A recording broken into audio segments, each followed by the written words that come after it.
del arbitraje desarrollar los temas académicos y mantener, en el caso de Rigoberto, la discusión abierta sobre asuntos que tienen que ser dilucidados académicamente y que al final van a tener sin duda una aplicación práctica importante, porque los abogados litigantes al momento de revisar sus argumentos sin duda toman la doctrina como una fuente de derecho que sirve de base para plantear sus posiciones. Y de hecho, si ustedes analizan la casuística arbitral de los últimos 20 años,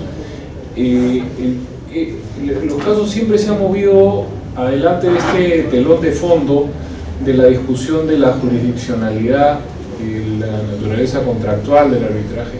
Y tan es así que ya casi es un estándar, un cliché, encontrar en cualquier artículo sobre arbitraje o en cualquier trabajo sobre arbitraje una reflexión, una manera de algo así como advertencia académica previa, donde el autor toma una serie de referencias para explicar el aspecto jurisdiccional, el aspecto contractual, etc. En el caso de Rigoberto, él está yendo, por cierto, mucho más allá, y eso tengo el gusto de conocer a Rigoberto porque hemos participado en una serie de proyectos académicos, especialmente el Centro de Arbitraje de la Universidad Católica, y me consta su acuciosidad, su dedicación, su capacidad de análisis y también su vocación de síntesis. Veo en el libro con mucha alegría que recoge una serie de aspectos sobre los cuales se ha venido discutiendo durante mucho tiempo, y además contiene un elemento adicional de suma importancia, que es finalmente la toma de posición a partir de lo que yo interpretaría, y probablemente me equivoque, pero podríamos decir a partir de lo que entendemos como la autonomía del arbitraje. Autonomía bien entendida, no autonomía que linde con la anarquía, sino autonomía en el plano del principio de la autonomía de la voluntad, que brinda sustento a la práctica arbitral a partir de la celebración de los convenios arbitrales dentro o fuera de los contratos, y a partir de consecuencias jurídicas específicas como la exclusión de la vía jurisdiccional estatal, que es la consecuencia negativa del convenio arbitral, y la consecuencia, por cierto, positiva de obligarnos a arbitrar, es decir, a llevar a cabo cuantas acciones sean necesarias para que el arbitraje exista. Tengamos en cuenta que el arbitraje es en realidad una estipulación que está en algún lado. No tenemos un juez natural, tenemos algo que hemos pactado. Entonces Rigoberto toma esto y lo desarrolla de una manera muy didáctica, y nos explica por qué es que estamos más cerca del contrato. Y por cierto, esto nos lleva a una perspectiva muy emparentada con la concepción francesa, sin llegar al extremo de la figura del contrato sin ley, pero lindando con una serie de disciplinas y categorías jurídicas que son propias de la práctica arbitral, y que en la actualidad en algunos ámbitos se están soslayando y que debemos rescatar. Pero regresando a esta concepción inicial del efecto positivo y el efecto negativo del convenio arbitral, es algo que debemos de tener muy en cuenta, porque lo cierto es que cuando las partes lo pactaron, decidieron que querían resolver su controversia en sede arbitral. Por consiguiente, y como lo hemos visto en la presentación de un anterior volumen de la colección del estudio Mario Castillo, trabajo hecho por Ottawa, que está acá presente, estamos teniendo hoy en día en el Perú una situación muy curiosa, en la cual los laudos arbitrales están siendo anulados a partir de análisis de los temas de fondo que lleva a cabo el Poder Judicial cuando no tiene facultades para hacerlo. Y los niveles, en términos porcentuales de las anulaciones, han crecido significativamente.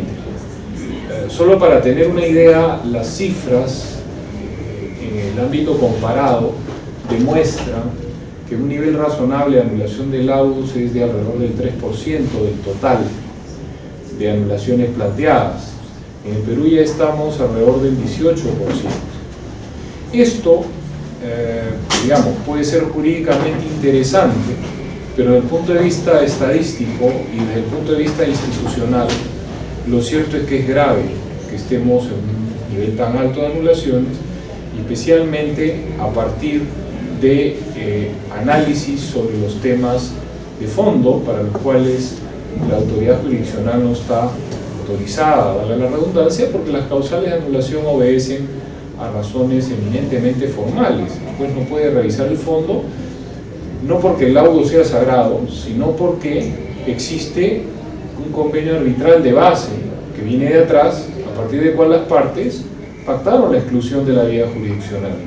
Por consiguiente, ahí estamos ante una figura particularmente compleja que de pronto, en términos jurídicos y procesales, puede arrogar a muchas discusiones, pero desde el punto de vista práctico y estadístico, está colocando al Perú en una situación muy puntual, que es la de una plaza poco amigable para el arbitraje.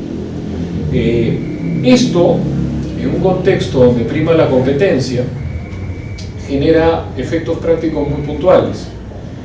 El operador económico, empresarial en el campo de las inversiones, ante un escenario de ese tipo, si tiene que optar por colocar capital en el Perú o en otro país de la competencia, generalmente al sur, ¿no?, lo que va a hacer ese operador es tomar su inversión y llevársela a otra parte.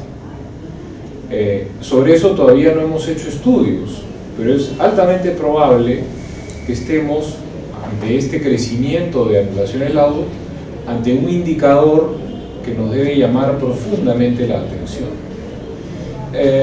En consecuencia, este escenario es particularmente especial y complejo, y además lo debemos de entender en un contexto en el cual el arbitraje viene desarrollándose en forma significativa, en forma creciente, y donde, sobre todo en el ámbito internacional, encontramos unas estadísticas realmente impresionantes. Hace poco llegó a mis manos un libro de Alex Stone y Grisel Florian, La evolución del arbitraje internacional, Oxford University Press, 2017. Es muy difícil encontrar estadísticas, pero estos señores han usado, digamos, de base una serie de referentes y plantean un mapa en el que dibujan el contexto económico dentro del cual se está dando el arbitraje en el mundo. Claro, nota a pie de página, la pregunta es ¿cómo nos ubicamos nosotros en ese contexto? Me parece que el esfuerzo que ha hecho Rigo nos permite encontrar un derrotero en esa línea. Pero regreso a las cifras que quisiera compartir con ustedes. Estos señores toman dos universos de información. Por un lado, el contexto de los tratados internacionales que vinculan a los estados y que tienen cláusulas y reglas de arbitraje para la solución de controversias en materia de inversiones. Y en ese contexto ellos identifican al año 2015, es una estadística relativamente reciente, 3.304 tratados internacionales. Imagínense ustedes, es un volumen gigantesco de contratos entre estados, porque eso es de eso estamos hablando. Y dentro de esos contratos existen cláusulas arbitrales, la mayoría para resolver controversias entre estados e inversionistas. De este gran volumen, tratados bilaterales son 2.946. Eso quiere decir que estamos hablando de, entre comillas, contratos que vinculan a dos estados.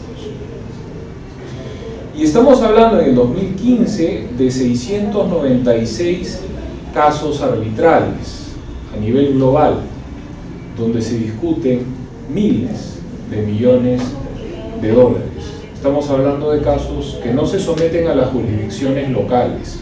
No porque esté mal someterse a las jurisdicciones locales, sino que es una práctica que se ha venido dando de manera intensa en los últimos 25 o 30 años y que se sigue y se seguirá proyectando más allá de que acá querramos o no prohibir el arbitraje, porque hay corrientes para prohibir el arbitraje, pero eso no lo sabe.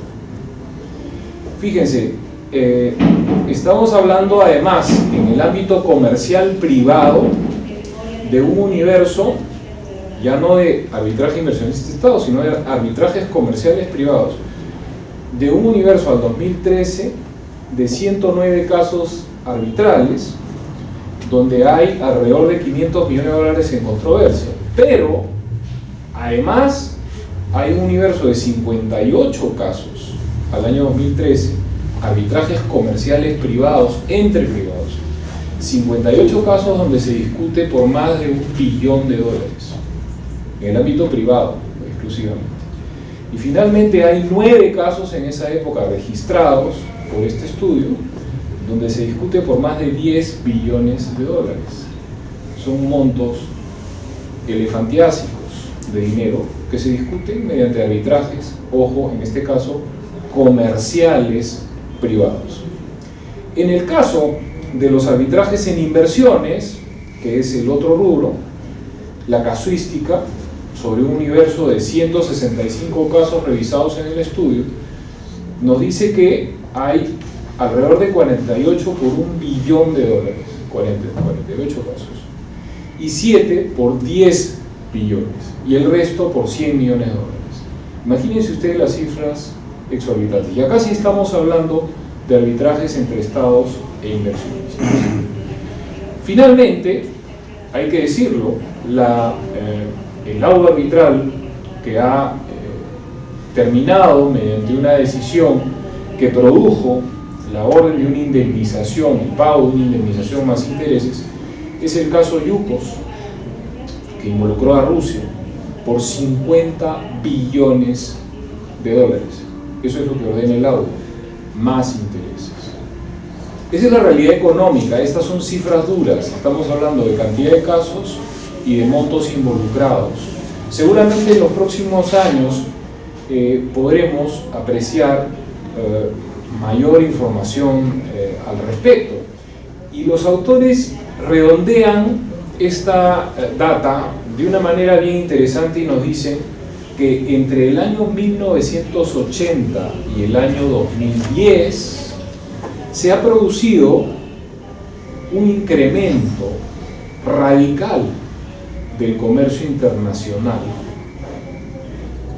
por la cantidad de 600%. O sea, en ese periodo corto de tiempo de apenas 30 años, estamos hablando de un crecimiento del comercio del 600%, frente al crecimiento del Producto Bruto Interno de los países considerados globalmente, que alcanzó al 300%. Eso significa que existe un sector privado que viene creciendo de manera brutal a nivel global. Y la respuesta a eso, lógica, es el arbitraje. Entonces, fíjense, yo creo que la propuesta de Roberto, discúlpame que se circunscribe a este escenario. Él no lo ha dicho, no ha puesto las cifras del comercio, pero sin duda, cuando hablamos de la relevancia del contrato en el arbitraje, estamos generando un espacio para entender la importancia del aspecto transaccional que impregna la práctica arbitral. Esa naturaleza transaccional, dicho de paso, no es un invento del siglo XX, es sin duda parte de la estirpe del arbitraje. Esa estirpe transaccional viene, por lo menos, registran los autores, desde las épocas del siglo XI al siglo XIII en las ciudades europeas, que desarrollaban ferias de actividades comerciales, y viene desde la época en la que se desarrollaba lo que se denomina hoy como la curia comercial. ¿Qué tiene que ver esto con el trabajo que ha hecho el autor? Bueno, tiene que ver en distintos aspectos, pero tal vez el central es que este telón de fondo que les comentaba hace un rato y que he tratado de matizar con algunas cifras, finalmente nos lleva a la discusión dialéctica entre el enfoque jurisdiccional y el enfoque contractual para llevarnos a profundizar, creo yo, en la necesidad de reforzar la perspectiva transaccional del arbitraje. Quiero agradecerles la atención prestada y reiterar las felicitaciones al autor, a Roberto Zúñiga y a Mario Castillo por el esfuerzo de desarrollar esta presentación. Muchas gracias.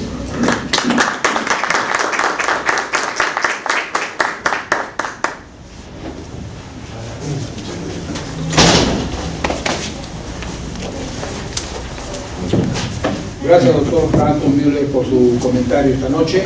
Y seguidamente vamos a ceder uso de la palabra al profesor Roger Rubio Guerrero. Adelante, doctor. Gracias. Bien, muchas gracias por la